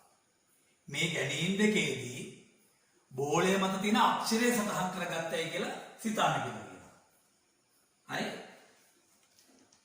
එහෙම හිතලා ඊට පස්සේ තුන්වෙනි කොටසේදී කියනවා මෙම සසම්භාවී පරීක්ෂණයට දාලා පහළ දැක්වෙන රුක් සටහන් සම්පූර්ණ කරන්න. පළමු ගැනීම මේ වගේ ශාඛා දෙකක් තියෙනවා. මෙතන x මෙතන y කියලා දාලා තියෙනවා. මම පැහැදිලි කරලා පොඩ්ඩක් බලන්න. දෙවන ගැනීම මේ ශාඛාවෙන් මේ වගේ ශාඛා දෙකක් අරන් තියෙනවා. මෙතන x මෙතන y. මේ ශාඛාවෙන් මේ වගේ ශාඛා දෙකක් අරන් තියෙනවා. මෙතන x මෙතන y. හරි. ආගන්න. දැන් මේ කියපු පරීක්ෂණයේ නියදී අවකාශය නැත්නම් විය හැකි ආකාරය මේ රුක් සටහනේ දක්වන්න. මම කියව පරීක්ෂණයක නියදී අවකාශය දක්වන්න පුළුවන් එක ක්‍රමයක් තමයි කොටු දෙකක් මගින්. පරීක්ෂණයක නියදී අවකාශයේ විය හැකි ආකාර දක්වන්න පුළුවන් තව ක්‍රමයක් තමයි රුක් සටහනක් වගේ. දැන් මේ විස්තර කියපු පරීක්ෂණයේ නිදි අවකාශය පළමු ගැනීමට මේ වගේ සාකා දෙකක් ගන්නවා. මේ සාකාවෙන් දක්වලා තියෙන්නේ x අක්ෂරයක් ලැබීම. මේකෙන් දක්වලා තියෙන්නේ y අක්ෂරයක් ලැබීම. අපි දන්නවා x අක්ෂරයේ සටහන් කරපු ගෝල දෙකක් තියෙනවා. y අක්ෂරයේ සටහන් කරපු ගෝල දෙකක් තියෙනවා. ඔක්කොම ගෝල හතරයි. එතකොට මේ සාකා මත එක් සිද්ධියේ සම්භාවිතාවලිය. දැන් මේ පළමු ගැනීමේදී x අක්ෂරය ලැබීමේ සම්භාවිතාව මේක මත ලියන්න.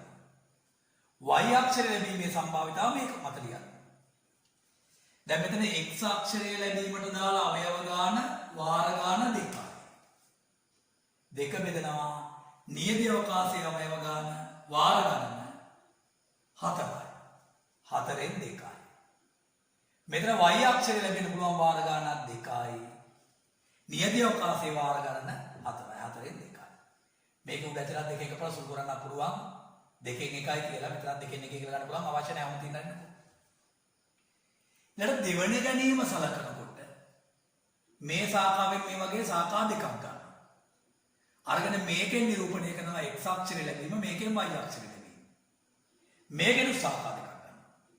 මේකෙන් x අක්ෂරය ලැබීම මේකෙන් y අක්ෂරය ලැබීම. දැන් මෙතන සාකාමත් සම්භාවිතාව කියනවා. මෙතන පළමුව ගත්තු එක දමලා දෙවනුව එකක් ගත්තු නිසා මේ පළමු ගැනීමේදී සිද්ධි වලට ලැබිලා තියෙන සම්භාවිතාවයක්ම තමයි දෙවෙනි ගැනීමේදීත් ඒ සිද්ධි වලට ලැබෙන්නේ. මෙතන දෙවෙනි ගැනීමේදී x අක්ෂරය ලැබීම ඒත් එන්නේ 4න් 2යි. දෙවෙනි ගැනීමේදී y අක්ෂරය ලැබීම ඒත් එන්නේ 4න් 2යි. අයිමත් දෙවෙනි ගැනීමේදී x අක්ෂරය ලැබීම 4න් 2යි. දෙවෙනි ගැනීමේදී y අක්ෂරය ලැබීම ඒත් 4න් 2යි. හරි.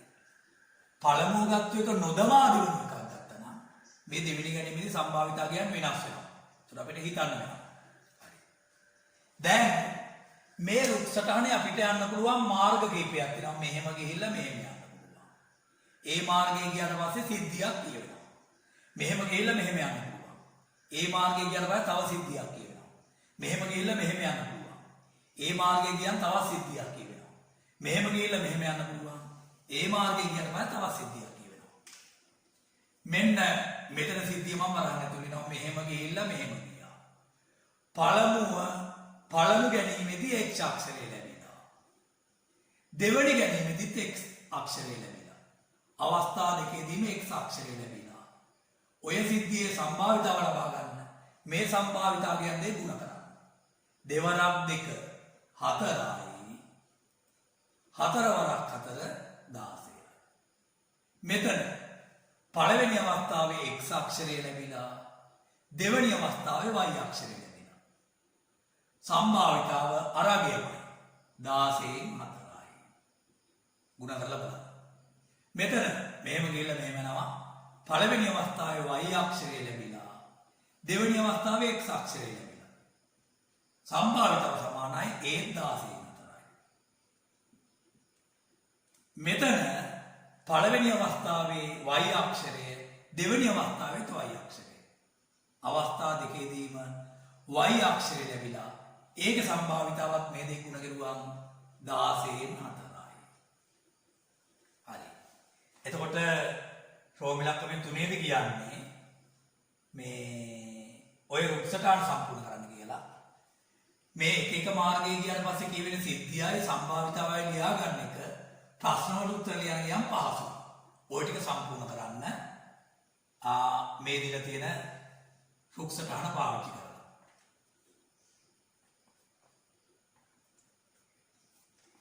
ඊට පස්සේ රෝමිලක්කමෙන් 4 හතරේ ප්‍රශ්නය අවස්ථා දෙකේදීම එකම අක්ෂරය ලකුණු කර ඇති බෝල ඉවතට ගැනීමේ සම්භාවිතාව සොයන්න. අන්න මෙතනින් බලා ගන්න හරි ලේසියි. මෙන්න මේ ප්‍රතිඵලය ගත්තොත් අවස්ථා දෙකේදීම එකම අක්ෂරය ලැබිලා මේ පළමුව x අක්ෂරය දෙවෙනුවත් x අක්ෂරය. සම්භාවිතාව 16න් 4යි. මේක ගත්තත් අවස්ථා දෙකේදීම එකම අක්ෂරය ලැබිලා. පළමුව y අක්ෂරය දෙවෙනුවත් y අක්ෂරය. අවස්ථා දෙකේදීම එකම අක්ෂරය. සම්භාවිතාව 16න් 4යි. එහෙනම් අවස්ථා දෙකේදීම එකම අක්ෂරය ලැබීමේ සම්භාවිතාව වහනකොට මේකටයි සම්භාවිතාවයයි මේකටයි සම්භාවිතාවයයි එකතු කරනවා. ඔන්න බලන්න. 16න් 4 එකතු කිරීම 16න් 4යි. හරය සමානයි. සමාන හරය 16 ලියලා ලවයන් එකතු කරන්න 4 4 8යි. උඩච්චලත් බෙදන්න පුළුවන් ලොකුම එකෙන් බෙදුවොත් උඩච්චලත් කපන්න පුළුවන් ලොකුම එකෙන් කපාගත්තොත් 8 වර 1යි 8 වර 2යි. එතකොට එන්නේ 2න් 1යි. අවස්ථා දෙකේදීම එකම අක්ෂරය ලැබීමේ සම්භාවිතාව 2න් 1යි. එහෙනම් 4ට යට තියෙන නිර්මාණය කමා දාලා මේ පියවර තුන ලියන්න. හරි. පස්වෙනි කොටස අවසාන කොටස හොඳට අහගෙන ඉන්න. වඩා වැඩි සම්භාවිතාවක් ඇත්තේ අවස්ථා දෙකේදීම එකම අක්ෂරය ලකුණු කර ඇති බෝල ඉවතට ගැනීමටද එසේත් නැතිනම් අඩු වශයෙන් එක්වරක්වත් කොළපාට බෝලය ඉවතට ගැනීමටද යන්න හේතු සහිතව ප්‍රකාශ කරන්න. වඩා වැඩි සම්භාවිතාවක් තියෙන්නේ අවස්ථා දෙකේදීම එකම අක්ෂරය ලැබීම. ඒ කියන්නේ දෙකෙන් එකටද අවස්ථා දෙකේදීම අඩු වශයෙන් එක්වරක්වත් කොළ පාට බෝලය ලැබීම. ඒ කියන්නේ 16 7ද කියලා හේතු සහිතව දක්වන්න ඕනේ. එහෙනම් අපි දැන් බලන්න ඕන වඩා විශාල දෙකෙන් එකද 16න් 7ද. අන්න විශාලේ හොයාගත්තා අපිට ලියන්න පුළුවන් වැඩි සම්භාවිතාවක් තියෙන්නේ ওই දෙකෙන් කොයි එකටද කියලා. මේ දෙකෙන් විශාලක හොයනකොට මේ දෙකේ හරය සමාන කරගන්න. හරි? මේ දෙකේ හරය සමාන කරගන්න. එතකොට මෙතන තියෙනවා 16න් 7. හරය 16යිනේ. මෙතන තියෙන්නේ දෙකෙන් එක ඒක හරය 16ක් වශයෙන් කල්පනා කරුවොත් 16න් 8යි. එනම් වඩා විශාල මේ දෙන්නගේම හරය සමාන නිසා මෙතනත් හරය 16යි මෙතනත් හරය 16යි. ලවයන් දිහා බලලා විශාල එකතු කරන්න. මෙතන 7යි මෙතන 8යි. වඩා විශාල 16න් 8. ඒ කියන්නේ දෙකෙන් එකනේ. එහෙනම් මම ලියනවා දෙකෙන් එක විශාලයි. දෙකෙන් එක විශාලයි. 16න් 7ට වඩා. එහෙම ලියලා දැන් ලියනවා අපෙන් අහනවා වඩා වැඩි සම්භාවිතාවක් ඇත්තේ අවස්ථා දෙකදීම එකම අක්ෂරය ලකුණු කර ඇති බෝල ඉවතට ගැනීමටද එසේත් නැතිනම් අඩු වශයෙන් එක්වරක්වත් කොළ පාට බෝලය ඉවතට ගැනීමද. මෙන්න අවස්ථා දෙකේදීම එකම අක්ෂරය ලැබීම. මේකනේ වැඩි. මම දැන් එහෙනම් ඊළඟ පියවරට කියනවා අවස්ථා දෙකේදී එකම අක්ෂරය ලැබීම. ඔය ප්‍රශ්නෙට ඇටින් තියෙන ප්‍රමාණය කමා දාලා මේ පියවර දෙක. මෙතන 16න් 8යි. ඒක තමයි මේ දෙකෙන් එකයි කියලා ගත්තේ. දෙකෙන් එක විශාලයි 16න් 7ට වඩා. කමාවක් දාලා ලියන අවස්ථා දෙකේදීම එකම අක්ෂරය ලැබීම. හරි.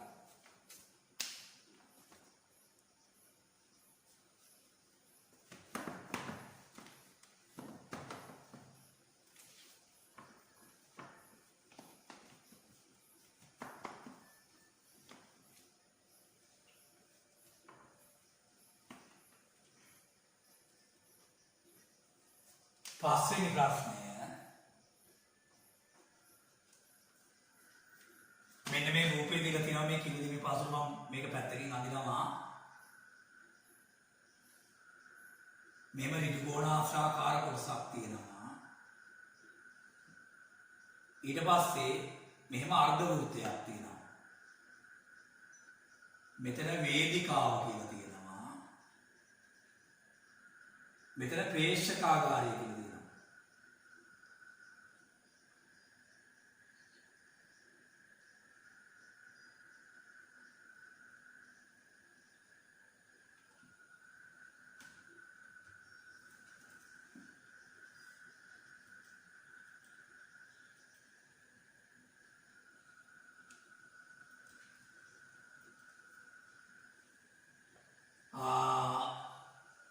A, B, C, D මේ E තියෙනවා. හරි. ඔන්න අහගන්න විස්තරය. රංගශාලාවක බිමෙහි දල සටහන. රූපේ දැක්වේ. වේදිකාව තනා ඇති CED අර්ධ වෘත්තාකාර කොටසකින් හා ප්‍රේක්ෂකාගාරය තනා ඇති ABCD ඍජු කෝණාශ්‍රාකාර කොටසකින් එය සමන්විත වේ. DC හි දිග 14 මීටර වේ. DC. ඔයාලා මුකුත් ලියන්න යන්න එපා. මීටර 14 මෙන්න මේ දිග. ඒ කියන්නේ මේ ඍජු කෝණාශ්‍රයේ පළල පැත්ත. මේ පැත්තනේ දිග පැත්ත. හරි.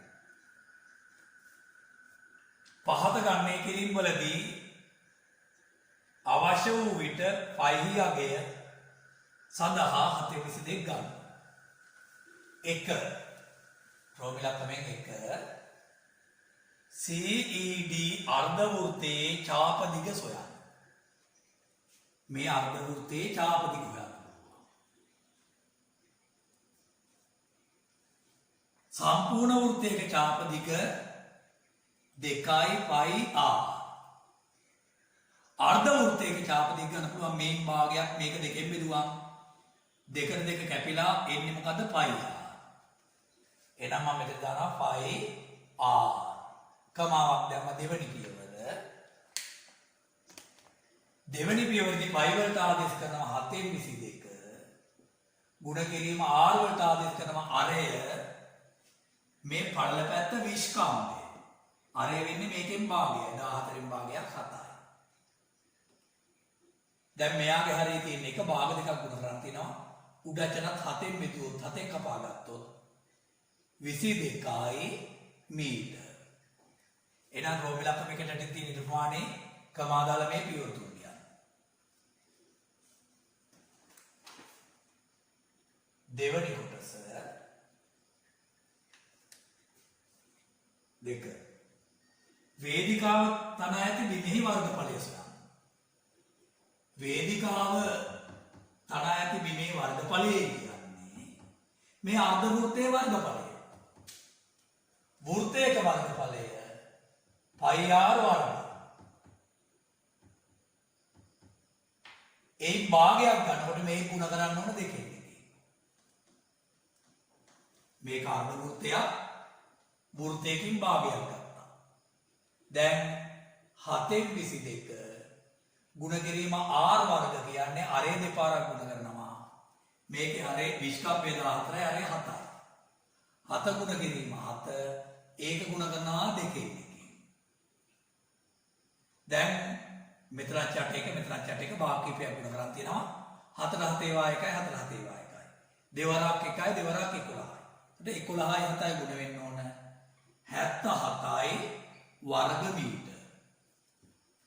දෙකට ඇටින් තියෙන නිර්මාණයේ මේ පියවර තුන කමා දාලා ලියන්න.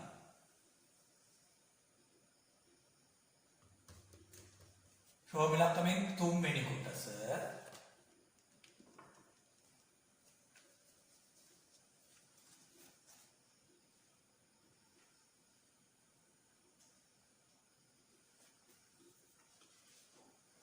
මම මේ එක කොටස පැහැදිලිව දිනම් මෙහෙන් ලියනවා මෙන්න රෝමිලක්කම එක කොටස එකයි මම මෙහෙනුත් ලියනවා πr, 7න් 22 ගුණ කිරීම r වෙනුවට 7 උඩ අචලත් 7න් බෙදුවා කපා ගත්තා. එතකොට 22යි මීටර. මෙතන එක කොටස පැහැදිලි මදි නම් මෙන්න එක කොටස මෙතනත් බෙදුවා.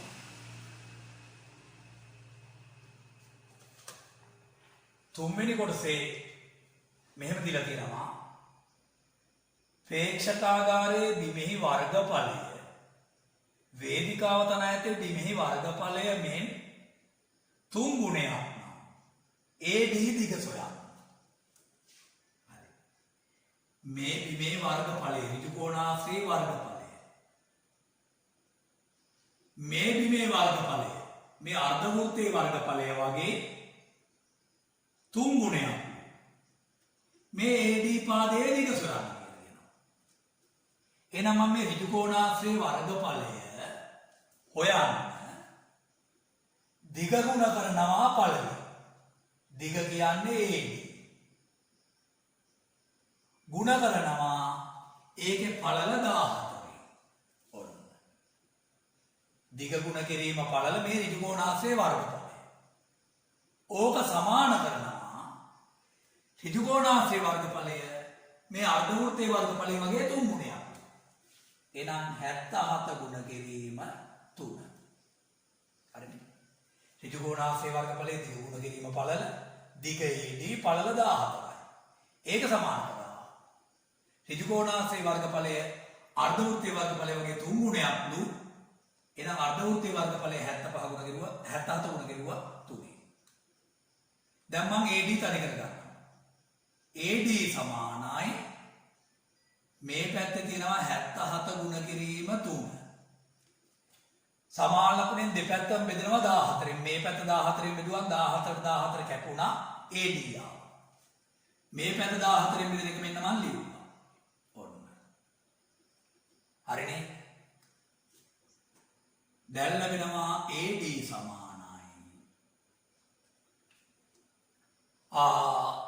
7 වරක් 11යි 7 වරක් 2යි. 11 වරක් 3 33යි. 33 දෙකෙන් බෙදන්න. 33 දෙකෙන් බෙදුවොත් දෙවරක් 1යි 13ට දෙවරක් 6යි. එකක් ඉතිරි තිත තියන්නේ ඉතිරි ඉස්සරහින් බිඳුවක් හිතා ගන්න. 10ට දෙවරක් 5යි. මීටර් 16.5යි. රෝම ඉලක්කමෙන් 3ට යටින් තියෙන ප්‍රමාණය මේ පියවර 3 කමා දාලා සම්පූර්ණ කරන්න.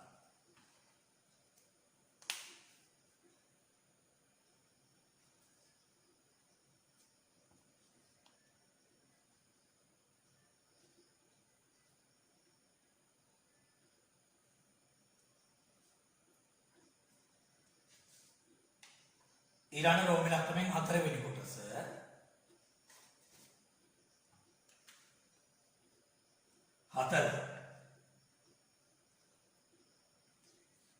වේදිකාව තනා ඇති බිම වටා විදුලි බල්බ සවි කර ඇති අතර C හා D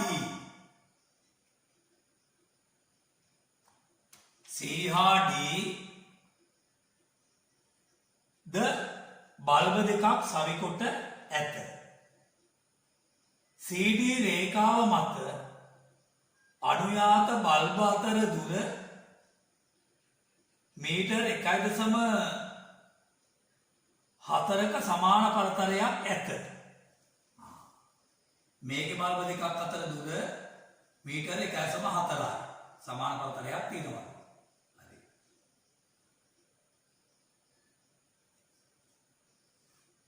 CED ඡාපය මත ඇති බල්බද සමාන පරතරයෙන් යුතුව සවි කොට ඇත.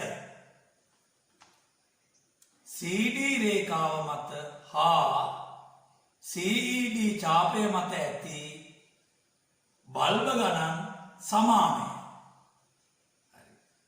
CED ඡාපය මත ඇති අනුයාත බල්බ දෙකක් අතර ඡාපය ඔස්සේ ඇති දුර ගණනය කරන්න.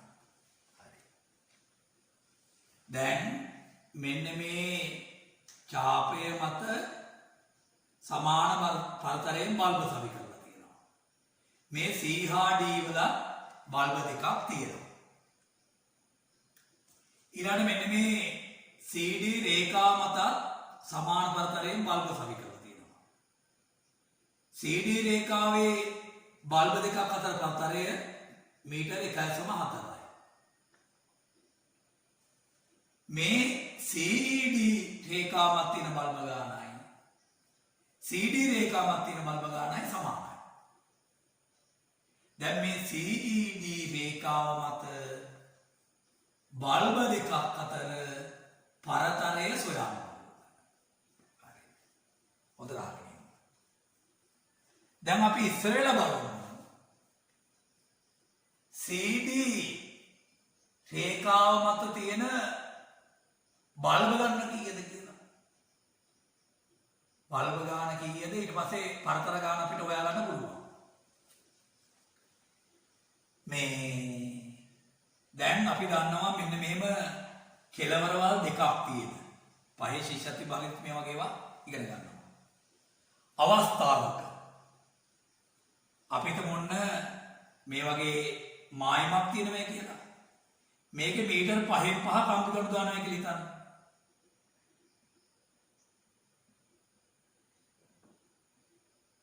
ඔහම කම්පි කණු දානවා. එතකොට මෙතන මේ කම්බි කණු ගාන හොයන්නේ කොහොමද කියලා අපි බලමු.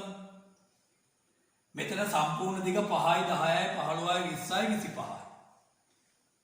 සම්පූර්ණ දුර 25යි. කම්බි කණු කියනවා 1යි 2යි 3යි 4යි 5යි 6යි. කඩු දෙකක් අතර පරතරය 5යි. එහෙනම් මෙහෙම දෙකලවරක් තියෙනකොට මේ දෙකලවර විවෘත වෙලා තියෙනවා.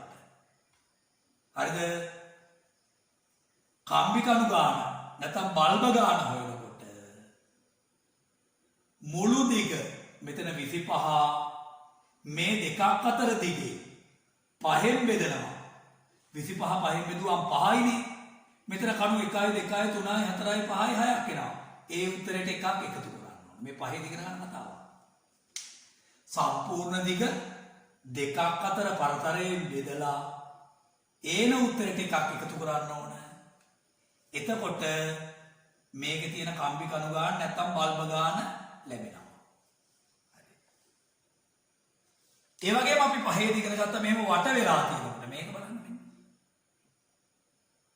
ඔහම පහෙන් පහ තිබුණා කියලා හිතන්න මෙන්න 5යි 5යි 5යි 5යි 5යි මෙතනත් 5යි මෙතනත් 5යි. එතකොට සම්පූර්ණ දිග 5යි 10යි 15යි 20යි 25යි 30යි. මුළු දිග 30යි. දෙකක් අතර පරතරය 5යි. ඊට පස්සේ කණු තියෙන්නේ 1යි 2යි 3යි 4යි 5යි 6යි. අන්න බලන්නකෝ. මෙහෙම වට වෙලා තියෙන අවස්ථාවක මේ කණු ගණන නැත්නම් බල්බ ගණන හොයනකොට මේ මුළු දිග මේ දෙකක් අතර පරතරයෙන් බෙදුවන් ඇති 30 බෙදනවා 5න් එතකොට 6යි. අන්න බලන්නකෝ. මේ වගේ දෙකලවර විවෘත වෙලා තියෙනකොට කණු ගණන බල්බ ගණන හොයන්න ගියාට පස්සේ මුළු දිග දෙකක් අතර පරතරයෙන් බෙදලා එකක් එකතු කරන්න. මෙහෙම සංවෘත වෙලා තියෙනකොට මේ කණු ගණන නැත්තම් බල්බ ගණන හොයනකොට මුළු දිග දෙකක් අතර පරතරයෙන් බෙදුවම හරියි. ඒ පහේදී ඉගෙන ගන්න කතාවක් මතක් කරේ. දැන් එහෙනම් මෙතන මෙන්න මේ සරල රේඛාව ගත්තොත් මේ දෙපොලේ තියෙනවා බල්බ දෙකක්. හරි? මෙතන තියෙන බල්බ ගණන හොයනකොට මෙතන තියෙන බල්බ ගාන මේකේ තියෙන බල්බ ගාන සමානයිනේ. මෙතන තියෙන බල්බ ගාන හොයනකොට මේ මුළු දිග 14 බෙදන්න ඕන. මේ දෙකක් අතර පරතරේ 1.4. ඒන උත්තරයට එකක් එකතු කරන්න. දෙකලවර විවෘත වෙලා තියෙන එකක් එකතු කරන්න ඕන. එතකොට අපිට තේරෙනවා CD රේඛාවක් තියෙන බල්බ ගාන වෙන්නේ මෙන්න බලන්නකෝ මම වල පෙන්නන්න. මේ දශම ස්ථාන ඉවත් කරනකොට උඩ අචර 10 ගුණ කරන්න. මේක 10 ගුණ කරුවම 140යි. මේක 10 ගුණ කරුවම මේකෙත් මෙතෙන්ට යනවා 14යි. ධන එකනේ. මම මේ ඔයාලට තේරුම් ගන්න කරන්නේ. 140 14න් බෙදුවම 10යි. 10 ධන එක කියන්නේ 11යි. එහෙනම් දැන් අපි හොයාගත්තා CD රේඛාව මත තියෙන බල්බ ගාන 11යි. අපිට කියලා තියෙනවා CD රේඛාව මත තියෙන බල්බ ගානයි මේ ඡාපයේ මත තියෙන බල්බ ගානයි සමානයි. එහෙනම් මේක මත තියෙන බල්බ ගානත් 11යි කියලා අපි තේරුම් ගන්නවා. හරිනේ? මේක මත තියෙන බල්බ ගානත් 11යි කියලා තේරුම් ගන්නවා. අපි හිතමු මේක මත බල්බ දෙකක් අතර පරතරය අපෙන් අහන්නේ ඒක මීටර x කියලා හිතමු. මීටර දෙක ඒ බල්බ දෙකක් අතර පරතරය මීටර x කියලා හිතමු. හරි. එහෙනම් මේ ඡාපයේ දෙකලවර විවෘත වෙලා තියෙනවනේ. දෙකලවර විවෘත වෙලා තියෙනවා. ඒක උඩක් තියෙන දැන් බල්බ 11. ඒ මේක මත තියෙන බල්බ ගානයි මේක මත තියෙන බල්බ ගානයි සමානයි. හරි. දැන් මෙන්න මේ CED මේ ඡාපය මත බල්බ දෙකක් අතර පරතරය මම ගන්නවා මීටර x කියලා. CED රේඛාව මත මේ ඡාපය මත බල්බ දෙකක් අතර පරතරය මීටර x කියලා ගන්න. x වලට අගයක් වෙනවා. ඔයාලට තියෙන ඒකනේ. දැන් මම එනම් මේක මත තියෙන බල්බ ගාන හොයන්නේ මෙහෙමයි. ඔය ඡාපයේ මුළු දිග 22 බෙදනවා බල්බ දෙකක් අතර පරතරය. ඒක මම ගත්තා මීටර x කියලා. x කියලා. ඔය ඡාපය විතරක් ගත්තට පස්සේ අර දෙකලවර විවෘත වෙලා තියෙන්නේ මම පැහැදිලි කරා. ඒක නිසා ඔය ඡාපයේ මුළු දිග බෙදනවා බල්බ දෙකක් අතර දුරේ පරතරය. බෙදලා තව එකක් එකතු කරනවා. එතකොට තමයි ඕක මත තියෙන බල්බ ගන්න දෙන්නේ. මම පැහැදිලි කරා මේක මත මේ CD රේඛාව මත තියෙන බල්බ ගාන 11. ඒ CD රේඛාවේ දිග බල්බ දෙකක් අතර පරතරයෙන් බෙදලා එකක් එකතු කරුවා. එතකොට ආව 11. CD රේඛාව මත තියෙන බල්බ ගානයි CED රේඛාව මේ ඡාපයේ මත තියෙන බල්බ ගානයි සමානයි. එහෙනම් මේ හෙව්වේ CED ඡාපයේ මත තියෙන බල්බ ගාන මේක සමාන කරනවා CD රේඛාව මත තියෙන බල්බ ගානට 11ට ගෙලින්. මේක හිතෙන් ගත්තම. දැන් x හොයන්න. එතකොට CED ඡාපයේ මත බල්බ දෙකක් අතර පරතරය ලැබෙනවා. ඒක තමයි s කියලා ගන්න. මේ ධනයක් ඉවත් කරන දෙපැත්තෙන් එකක් අඩු කරන්න. කෙලින් මම දෙපැත්තෙන් අඩු කරනවා. මේ පැත්තේ එකක් අඩු කරුවා 22 බෙදීම x. මේ පැත්තෙන් එකක් අඩු කරුවා 10. දැන් මේ x තියෙන ඉරේ යට එකේ උඩට ගන්න මම කරන්නේ. මේ පැත්තත් x වලින් ගුණ කරනවා. මේ පැත්තත් x වලින් ගුණ කරනවා. මේ පැත්ත x වලින් ගුණ කරුවා x ට x කැපිලා 22යි. මේ පැත්ත x වලින් ගුණ කරුවා 10යි x. ඊළඟට x තනි කර ගන්න ඕන. CED රේඛා මේ ඡාපයේ මත බල්බ දෙකක් අතර පරතරය මම x කියලා ගත්තා. එහෙනම් x හොයන්න ඕන.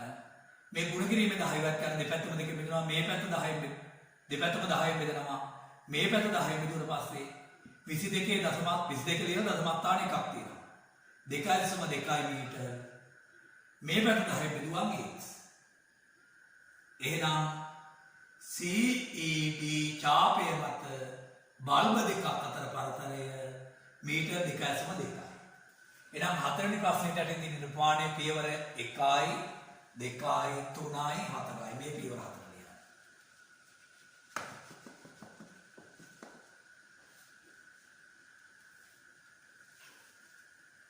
හරි. එතකොට 2016 ගණිතය එක ප්‍රශ්න පත්‍රය සාකච්ඡා කිරීම මෙතනින් අවසන් වෙනවා. මේ සියලුම දෙනා 2016 ගණිතයේ එක ප්‍රශ්න පත්‍රය මම උපදෙස් දීපු විදිහට සම්පූර්ණ කරලා ඕකේ ගණන් හදපු ආකාරය කඩදාසියකින් වහගෙන නැවතත් ඕක තනියෙන් කරලා බලන්න. ඒ කොටසේ කෙටි ප්‍රශ්න 25ම තනියෙන් කරන්න පුළුවන්ද? B කොටසේ රචනා ප්‍රශ්න 5ම තනියෙන් කරන්න පුළුවන්ද කියලා Tamanට තේරුම් ගන්න පුළුවන්.